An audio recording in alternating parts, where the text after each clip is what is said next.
तरावी पढ़ने के बाद जो दुआ है सुभान अल्लाह जी अलमुल्क की वो दुआ पढ़ना जरूरी है जो कुरान हदीस से साबित है दुआ पढ़ना जरा मालूम करके बोलिए। तरावी के बाद आप कह रही है ना? देखिए, तरावी के बाद अल्लाह के रसूल सल्लल्लाहु अलैहि वसल्लम से कोई भी जिक्र नबी करीम सल्लल्लाहु अलैहि वसल्लम से तरावी के दरमियान साबित नहीं है।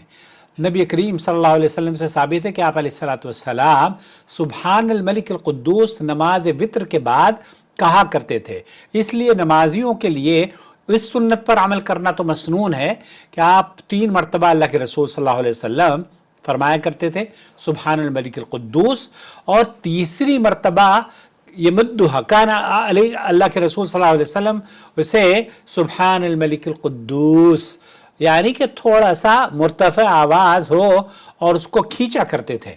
ये समाहत शेख सालेह अल फौजान ने अपने जवाब में, शेख बिन बाज ने यही जवाब दिया है। ये हम बहुत सारे लोग हैं जो सुब्बूहुन कुद्दूसुन रब्बुल मलाइकति वर्रूह या इस तरह के जुमले तरावी में पढ़ते हैं, तो ये तो शेख बिन बाज और शेख सालेह अल फौजान फरमा रहे हैं कि ये इसकी कोई हैसियत नहीं है, ये नबी करीम सल्लल्लाहु अलैहि वसल्लम से साबित नहीं है। जो बात नबी करीम सल्लल्लाहु अलैहि वसल्लम से साबित है ना, वो है आप अलैहिस्सलातु वस्सलाम जब वितर पढ़ लेते सुभान अल मलिक अल कुद्दूस, सुभान अल मलिक अल कुद्दूस,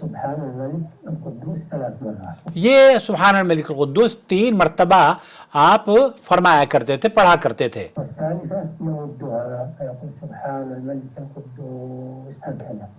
सुभान अल मलिक अल कुद्दूस, शेख सालेह अल फौजान फरमा रहे हैं कि जब तीसरी मरतबा आप सुभान अल मलिक अल कुद्दूस का जिक्र फरमाते तो उसे थोड़ा सा खींच लिया करते थे, तो ये तो साबित है। लेकिन वित्र के अलावा तरावी के बीच में ये साबित नहीं है। हमारे यहाँ तो बहुत सारी ऐसे जिक्र अज़कार हैं जो कि मौलवियों ने बनाए हुए हैं, रोज़े की नीयत है, कहीं कुरान और हदीस में साबित नहीं है, लेकिन हर बंदे को पता है बिस्सौम ग़दिन नवैतु मिन शहरी रमज़ान। बिदअत है, बचें और उन खुराफात से बच जाएं और इस चैनल को देखें ताकि आप रेगुलर बेसिस पर आपको घर बैठे इल्म हासिल होता रहे।